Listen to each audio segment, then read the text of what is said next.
Hi everyone, this is Father Warner and we are reflecting today on the Gospel of John chapter 11 verses 45 to 56. It is Saturday, the 5th week of Lent. Let me read to you the Gospel. Many of the Jews who had come with Mary and had seen what Jesus did believed in him. But some of them went to the Pharisees and told them what he had done. So the chief priests and the Pharisees called a meeting of the council and said, "What are we to do? This man is performing many signs. If we let him go on like this, everyone will believe in him, and the Romans will come and destroy both our holy place and our nation." But one of them, Caiaphas, who was high priest that year, said to them, "You know nothing at all. You do not understand that it is better for you to have one man die for the people than to have the whole nation destroyed." He did not say this of his own, but being high priest that year, he prophesied that Jesus was about to die for the nation, and not for the nation only, but to gather into one the dispersed children of God. So from that day on, they planned to put him to death. Jesus, therefore, no longer walked about openly among the Jews, but went from there to a town called Ephraim in the region near the wilderness, and he remained there with his disciples. Now the Passover of the Jews was near, and many went up from the country to Jerusalem before the Passover to purify themselves. And they were looking for Jesus and were asking one another as they stood in the temple, "What do you think? Surely he will not come to the festival, will he?" The Gospel of the Lord.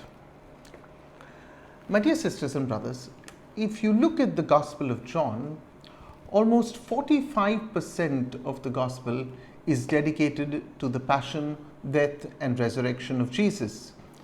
You will notice that from chapters 13 to 21 is dedicated entirely to this theme, from the minute Jesus begins his farewell discourse with his disciples till his resurrection.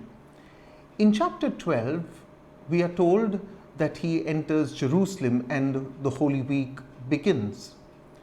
It is in chapter 11 that the plot actually thickens, and you hear so clearly the chief priests and the Jews plotting to kill Jesus. It begins with the raising of Lazarus. In chapter 10, verse 42, we are told that many begin to believe in him. And now the leaders, the Jewish leaders, begin to truly get rattled. The religious people are afraid, and so they begin to plan his murder. Why are they ready to murder Jesus? Because they are afraid of the growing belief in Jesus. And this is the key thing.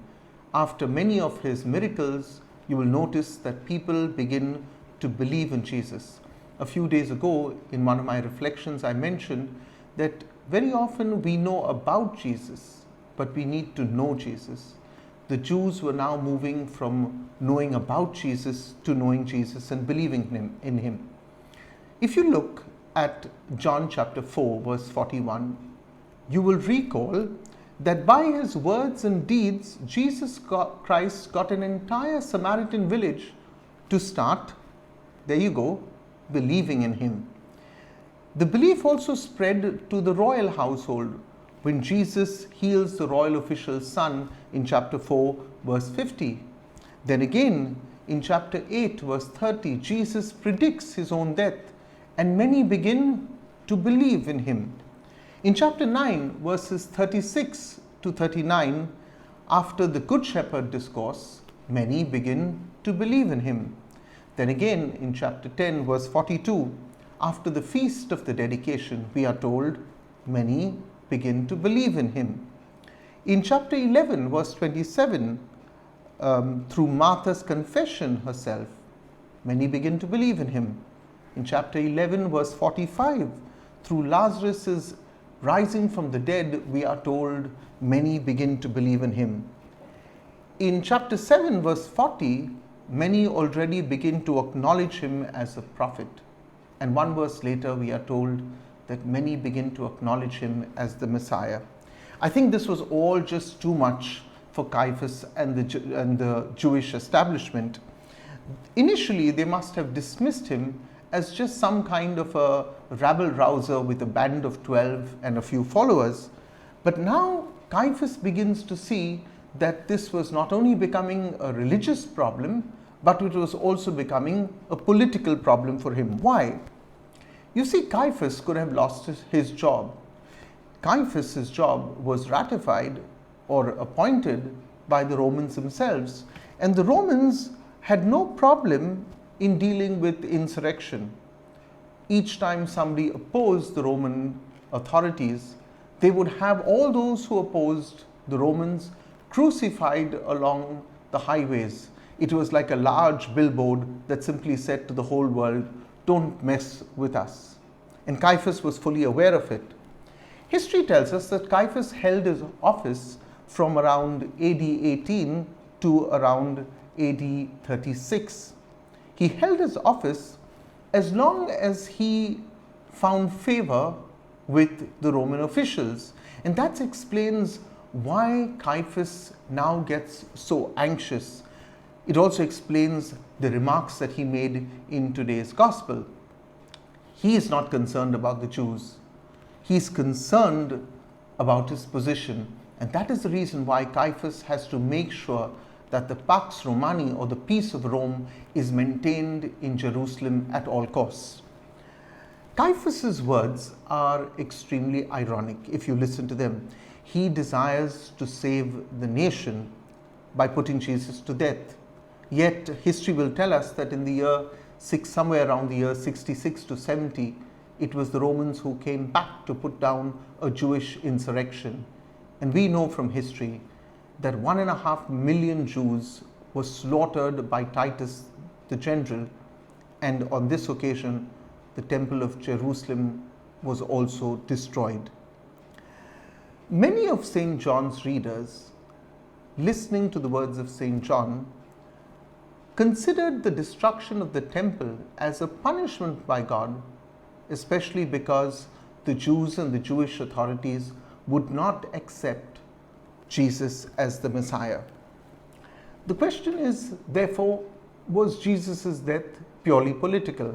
No, it was not. And neither was it a plot by a few crazed people to keep their positions of power.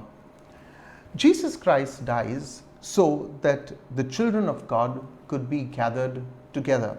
Caiaphas inadvertently pronounced the truth when he said this.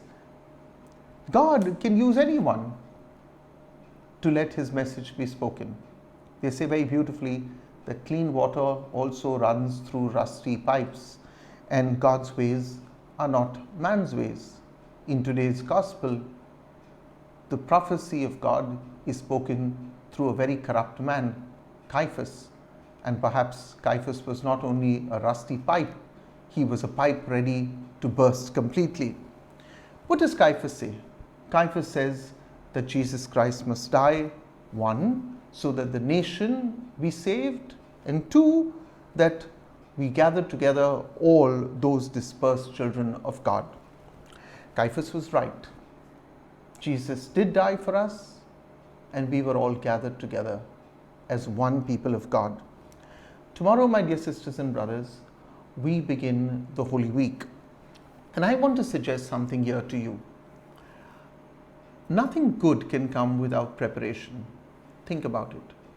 We prepare for an interview, we prepare for an exam, we even prepare when we are going for a holiday. We are now going to enter a week that changed the history of the world. And this too requires preparation. As you enter this Holy Week, prepare yourself. Have a blessed Holy Week, and God bless you.